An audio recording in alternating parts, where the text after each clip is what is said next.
turtles, but they're newly made. So have all those orange weaponry things all connected. They are now in stock at Bulletproof. So if you want to jump on, you can order those. They're $25 each, which I think is a really good price, considering they would have been shipped out here from somewhere. But you've got the 4 turtles plus Splinter and Shredder, all look very similar to the original Playmates release. So pretty cool if anyone's looking for those. So that'll be the second or third time they've released the original Turtles, yeah? Wow, it just keeps sounding us. We keep getting 10 years older and we still buy the same crap every year. Yeah, that's true. That's true. NECA also released the 90s movie April O'Neil, which is hitting store shelves. And I'm pretty sure you can pre-order that from our local boys here in Oz as well. So check that out. Hasbro. So Hasbro, God, I love that name, Hasbro. Just brings back so many good memories. But Hasbro have released a plasma series from the Ghostbusters line, and I saw the Ecto-1. Now that it's a 1/18th scale. Unfortunately, it's not metal die cast. It's only plastic, but it looks like quality plastic that they've made that out of. Quality plastic. But that there is a great looking rendition of the Ecto-1 from the original Ghostbusters movie. And it's got me itching, right? This is what I want to do. So actually, I'll ask both of you. So when I think of 80s and 90s movies, the most nostalgic movies that had iconic vehicles in them, for me, it'd be 89 Batman, Back to the Future. Back to the Future, yeah. Optimus Prime, and Ecto-1.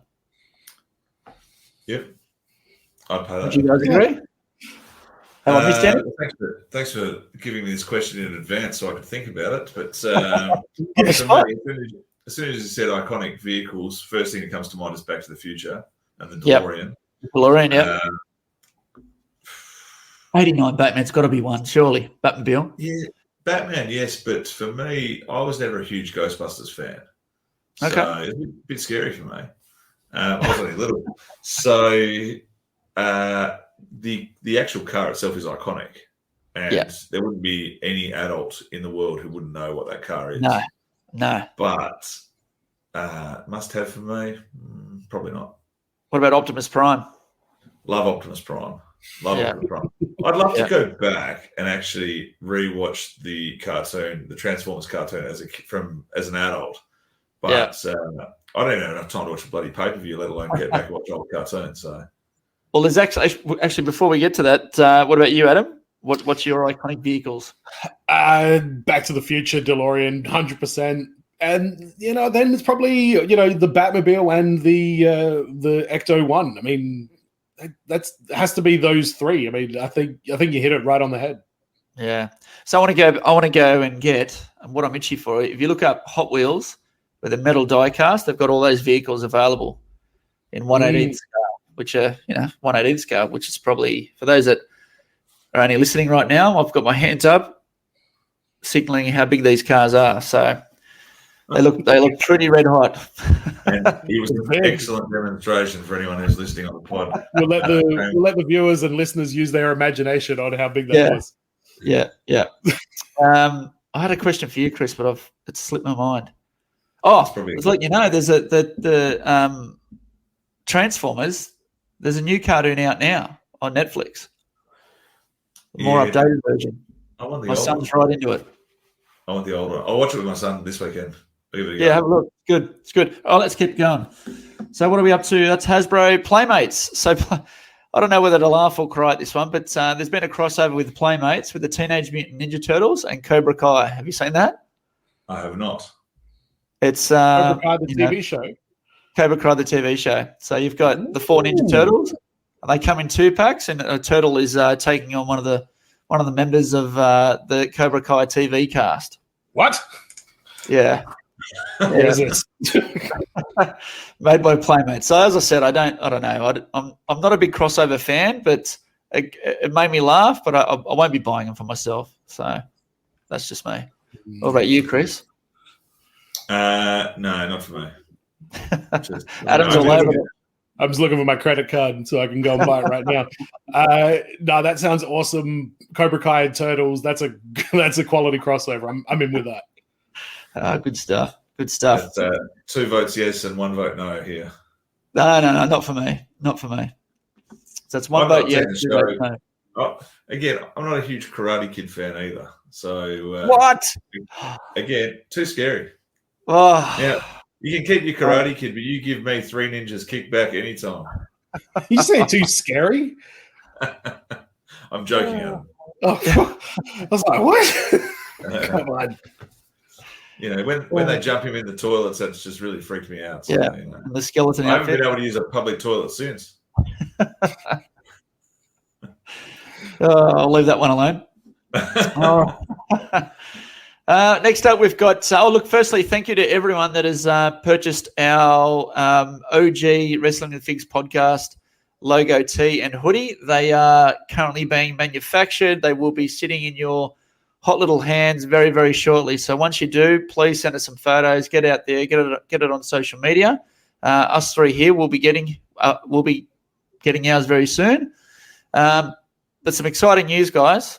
We are officially collaborating with the great man John Lucas Reyes, Aussie John, as we call him on this show, and he's going to do some cracking merch designs. And what he's creating is a singlet, a hat, and a stubby holder. So we'll discuss offline whether we sell them as packages or individuals or both. But that'll look pretty red hot.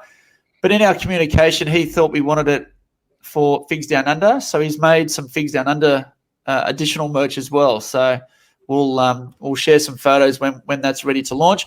But the official pre-order for that product will be for the month of October only. All right. So at the moment we're designing, we're working on it, we're fine-tuning it. So they will be pre-order for the month of October only. So stay tuned, everybody. Next up, we've got Worldwide Toy Pickups. There's a bit to cover here. There's a lot going on in the collecting community at the moment. It's pretty crazy.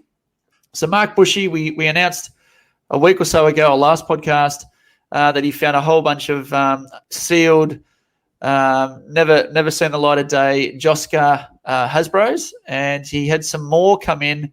I think originally he had, he had a Hogan, Rude, and $1 Million Man, and of late he's found some more which had Jake the Snake, Axe. I'm not sure there was a smash or not, but at least Axe and Jake the Snake. And did you guys see one of his Jakes was unpunched? In my whole time of collecting Hasbros, I've never seen a Hasbro that was unpunched. That's pretty amazing. And did you see, I think he's pretty sure he had a Rick Rude as well. Yep. And the fact that he said, I found he had 4 or 5 cases of them. And then all of a sudden he had 4 or 5 more cases. Like, where's he going? Like, what shop is he shopping at? Because it's not Coles, that's for sure. No. Now, boys, if you're into your boys and girls, I should say, if you're into your pre-production Hasbro figures like I am, there is currently an auction as we speak over at the Pre-Pro Facebook page. No, that's not the one. That's the one. Sorry. Put that down. Chris jumping the gun, going off too early as usual. Facebook page, and it is a Series 4 hand-painted prototype of Bret the Hitman Hart, which ends tomorrow. Well, ends Tuesday night US time. So when would that be? About 10 a.m. our time tomorrow? 12 hours. Roughly from that. Currently, the current bid on that at the moment is $7,000 US, and I'm predicting that. I'm predicting that will go between 10 and 12 USD. So let's revisit that conversation next episode. But that is a very unique and sought after prototype to have in your collection. Do you reckon if we all chipped in, how much would we all chip in? We could all share it. Mate, why not? Why not? How many? We've got 750 members in the group. Everyone paid $50. We could just. What's that work out to be? You could have it for one day over 2 years. Chris, I got to say, you need to go and watch the Simpsons episode 3 Boys in a Comic Book, where Bart, Milhouse, and Martin all share the comic book. It doesn't end well. Well, look, it just really reminds me of us three here right now. It's not going to happen.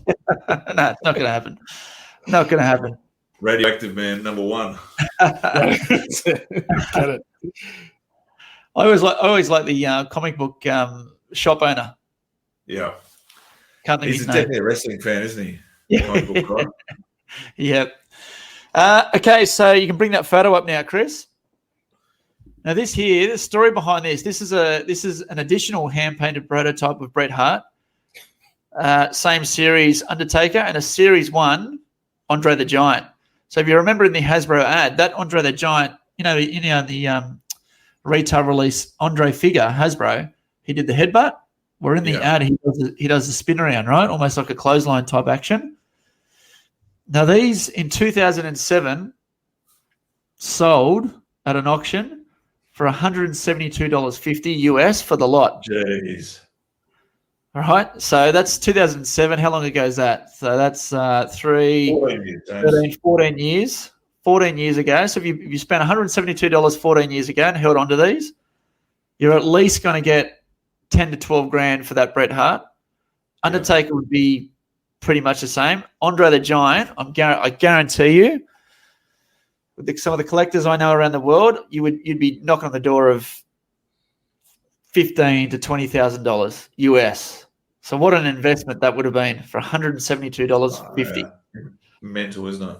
It is. Biff Tannen must have got it. Who's that? Biff Tannen from Back to the Future. He went back, bought up all the Hasbros, and that's what happened. In the DeLorean, of course. Right, amazing. So congratulations to whoever that person is, and you should buy lotto tickets with that. Last piece in our community news, we've got community events. So no official events as such, but I thought I'd let everyone know we've got Dark Side of the Ring, a new series coming out on September 16th. One of the episodes I'm looking forward to is the steroid era or steroid episode. Just steroid trial. Steroid trial. How it all fell apart. Here you go. What is it? Have you guys been watching WWE Legends? I have. Since you put me onto it on the last episode, I watched the Stone Cold episode, the first one. Yep. Really good. Really enjoyed it. And then I got halfway through Rowdy Roddy Piper on the weekend, and I haven't been able to finish it yet. So I've watched all of them, but HBK. I'm not really a Shawn Michaels fan, so it doesn't bother me if I don't watch it. But one that impressed me out of all of them, actually, before I go to there, the WWE Legends series, I find it such a balanced show on each wrestler, right? So if you look at the Dark Side of the Ring Warrior one, it was a bit of a beat up, and rightfully or wrongfully so, who cares? But the Legends one, it was more of a balanced approach, right? Yes, they showed his flaws, but they also showed the good that he did as well. So I like that in a documentary where it shows the good and bad. But Booker T's documentary was absolutely phenomenal. I thought it was the best one out of the lot. You haven't seen it, Adam? No, I haven't watched the WWE Legends ones yet. I feel like I've seen every WWE documentary that's ever been made, so I'm not even that like a Stone Cold documentary. All right, this is the 10th one that I've seen. But for anybody out there who has absorbed all of the WWE documentaries, do these ones add anything new, or was it kind of more of the same? I guess that's why I haven't really checked them out yet. But they're on the list. I'll get to it. I think so. The Bret Hart one's really good as well. You know, we all know the Bret Hart story, but it's almost a story of, how can I say it? Acknowledging the past, but also embracing the future and forgiveness. So it's really good. All the Bret Hart documentaries I've seen, he's been a bit bitter and a bit, rightfully or wrongfully again. The Warrior one was brilliant because I got to hear from his family side, but I encourage everyone to watch it. Booker T was my favourite thus far, surprisingly. Really, really good. Cool, mate. All right. Well, that's community news, mate. Thanks so much for joining us tonight, Adam. Really, really appreciate it. Beautiful, mate. Thanks for everything you do too, buddy. Awesome. Yeah. The Wrestling with Figs podcast is proudly supported by Go Figure Collectibles. I can't believe this. Go Figure Collectibles have been established for over 20 years and have an extensive range of wrestling figures, DVDs, and merchandise. Go Figure Collectibles offers a huge variety of pop culture items such as Funko Pops, statues, TV, movie, and video game memorabilia, and so much more. It's a fact. for you, mate. For all the Wrestling with Figs podcast listeners and Figs Down Under community members, use code FDU5 to save 5% off your next purchase store-wide. You're gonna be joking me! 5%, yeah. Visit them online at Go Figure Collectible.